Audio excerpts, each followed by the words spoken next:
Olá, pessoal. Nosso tema de hoje será a abordagem dos nódulos hepáticos benignos. A cada dia, nos deparamos nos nossos consultórios, cada vez mais, com pacientes que nos trazem exames de imagem evidenciando algum tipo de nódulo hepático.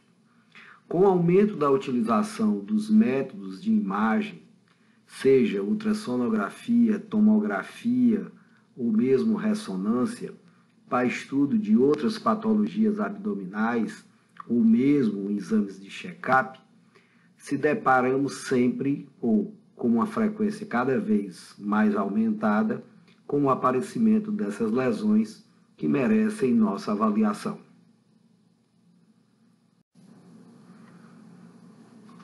Qual é a avaliação inicial dos nódulos hepáticos? A avaliação inicial dos nódulos hepáticos começa com uma boa história clínica.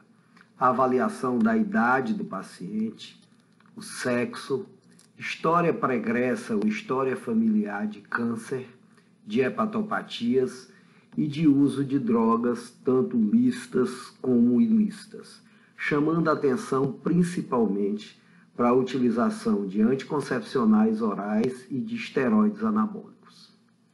No exame físico, é fundamental que se pesquise massa palpável no hipocôndrio direito ou no epigastro, se há história de febre, se o paciente tem sinais de ascite ou estigmas de doença hepática crônica e sempre pesquise se há sopro no hipocôndrio direito, que seria uma característica de lesões hepáticas malignas, notadamente o hepatocarcinoma.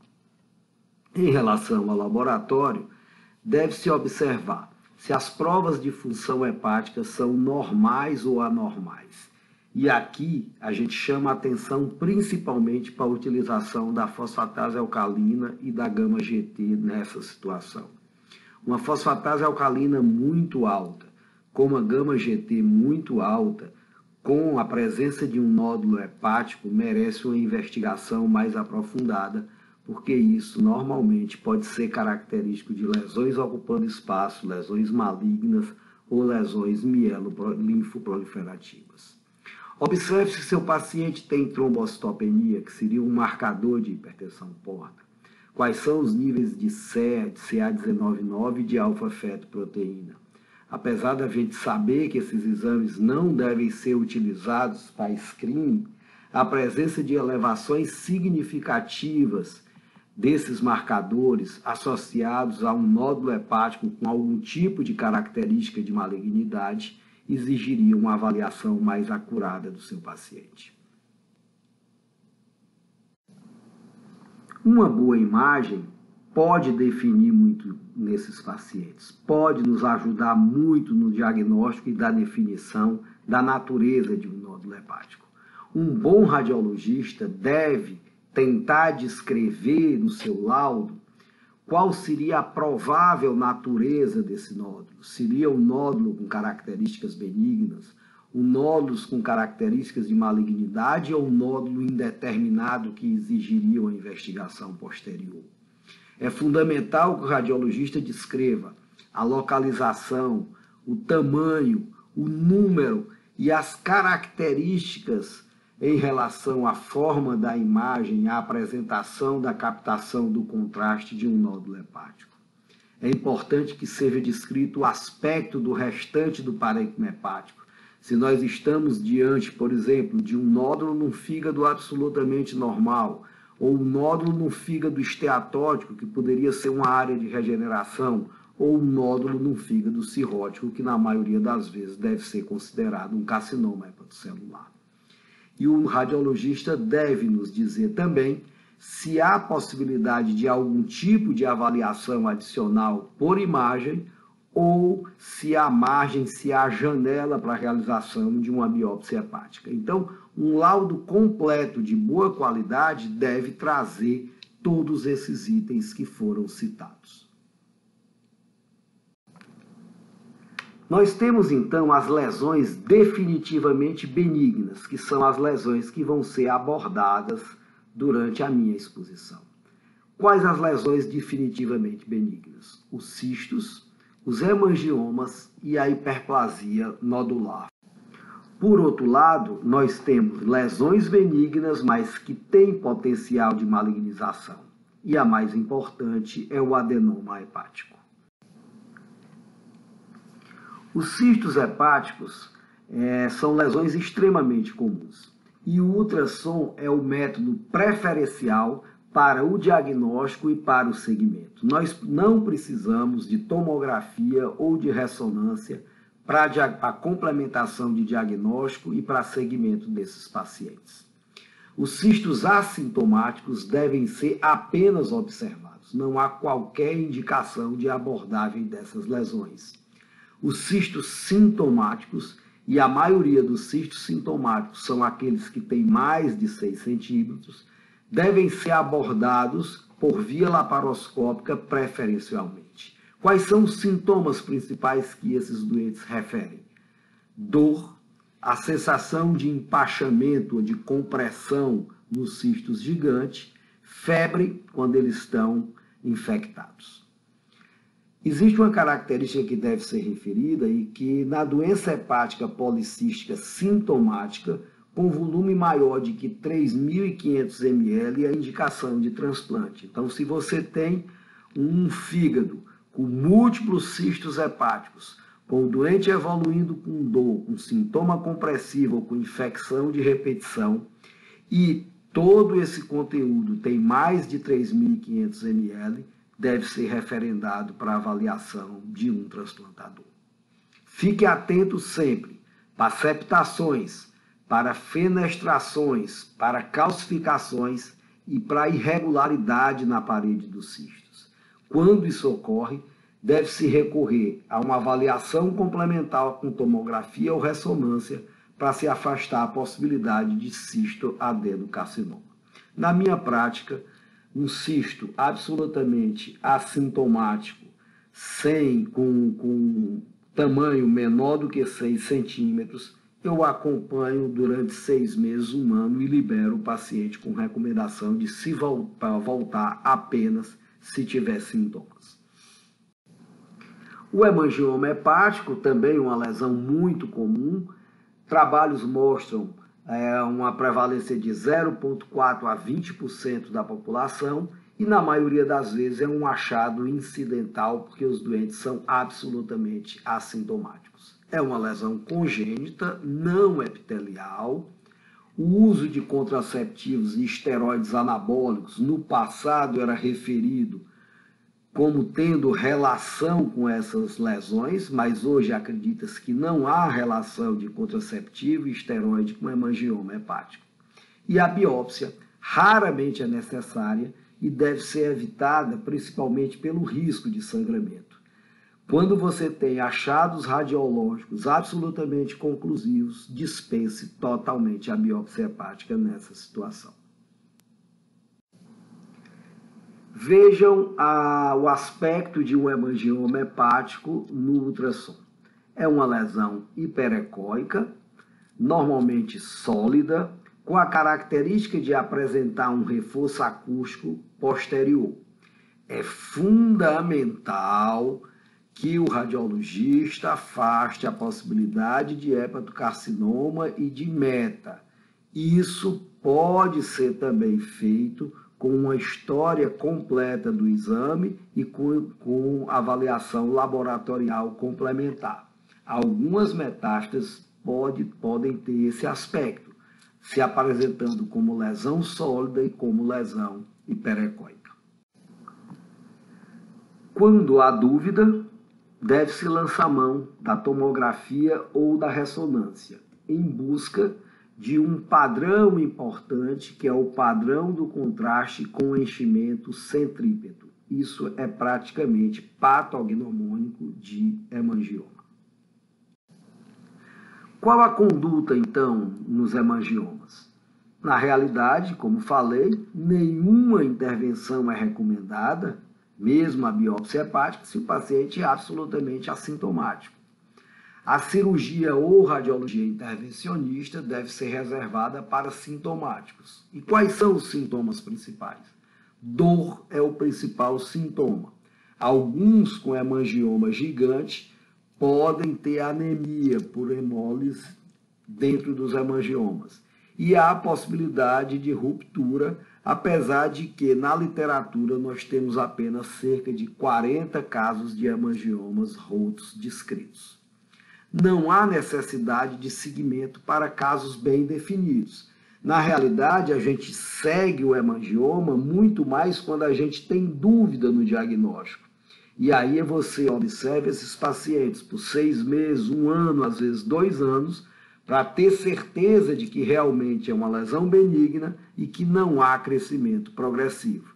Mas, se você tem lesões estáveis, pacientes assintomáticos, depois de cerca de 1 ano, 1 ano e meio de acompanhamento, eles poderiam receber alta.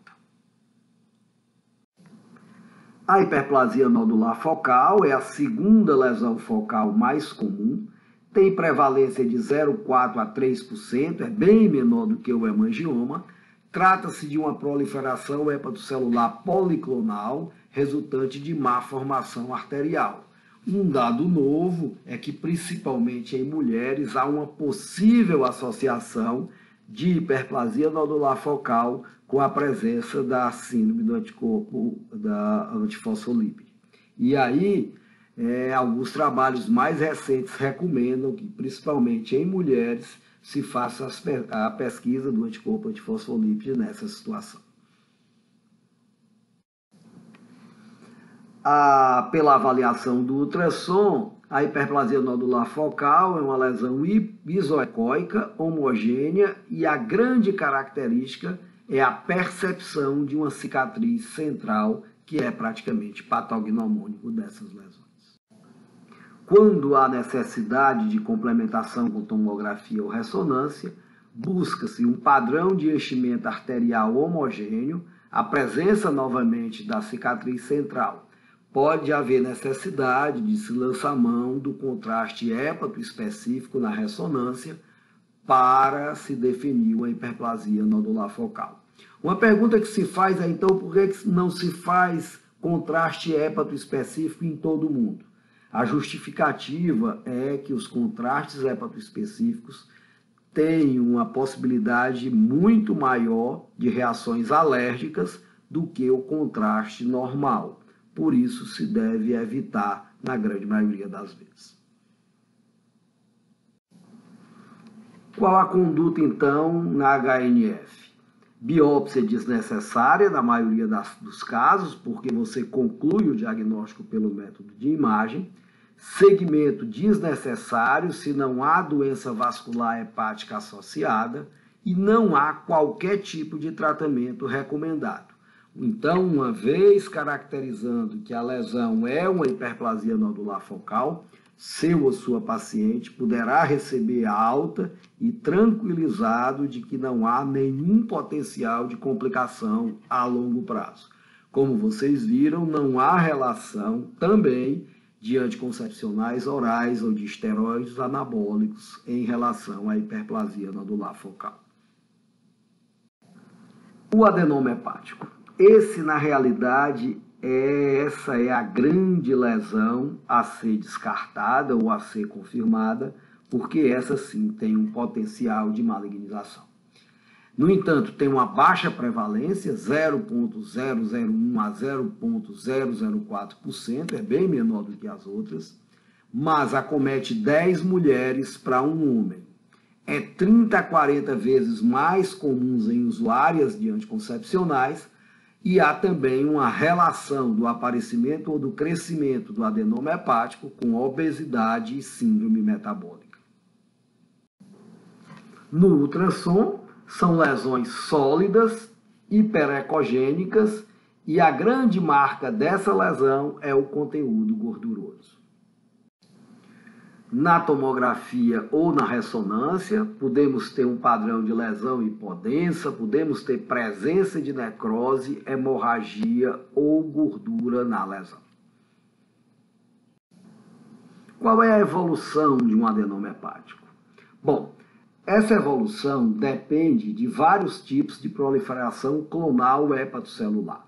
O estudo desses clones e a definição desses clones permite prever a evolução. Hemorragia e ruptura pode ocorrer em cerca de 20%, mas ocorre mais comumente em lesões maiores que 5 centímetros e que são exofíticas. A malignização ocorre em 1 a 2% das lesões e está associada à mutação beta-catenina. Por isso que em locais que há possibilidade de se fazer a pesquisa da mutação molecular, essa mutação pode prever a evolução de um adenoma hepático. Vejam que lesões com mutação HNF1 têm baixo risco de transformação para hepatocarcinoma. Lesões com beta-catenina, a mutação beta-catenina ativada, tem um alto risco de malignização. Lesão com mutação JAK-STAT, baixo risco. E lesão em que você não detecta qualquer tipo de mutação, tem também baixo risco de malignização. Então, na realidade, o que se recomendaria se nós tivéssemos é que se fizesse a pesquisa da mutação, principalmente visando a pesquisa da mutação beta-catenina, que exigiria uma maior vigilância dessas lesões e até a possibilidade de exércise precoce dessa lesão. A conduta, então, no adenoma hepático. Contraceptivos, os DIUs contendo hormônio e os esteroides anabolizantes devem ser absolutamente evitados. Recomende perda de peso e tratamento da síndrome metabólica, porque elas têm relação com a evolução. Biopsie, se tiver dúvida, se a imagem for inconclusiva. Atenção para adenoma em homem. Adenoma em homem, uma vez diagnosticado, é igual a ressecção. Atenção para a transformação maligna e ruptura nas lesões maiores que 5 centímetros. Então, se você tem um adenoma maior do que 5 centímetros, recomenda-se a indicação de ressecção. Grávidas com adenoma hepático, e às vezes é diagnosticado na gravidez, por conta do primeiro ultrassom, se recomenda o ultrassom a cada 6 a 12 semanas, porque há risco maior de ruptura, e considerar a embolização se houver crescimento ou se o adenoma já tiver mais de 5 centímetros quando do diagnóstico. Uma possibilidade é a presença de múltiplos adenomas hepáticos, e a conduta é extremamente polêmica quando se observa a literatura. A maioria dos trabalhos recomenda uma conduta baseada no tamanho da maior lesão. Recomenda a hepatectomia se a lesão for unilobular. Ressecção da maior lesão se você tem lesões bilobulares. Não há, no entanto, recomendação formal para indicação de transplante hepático.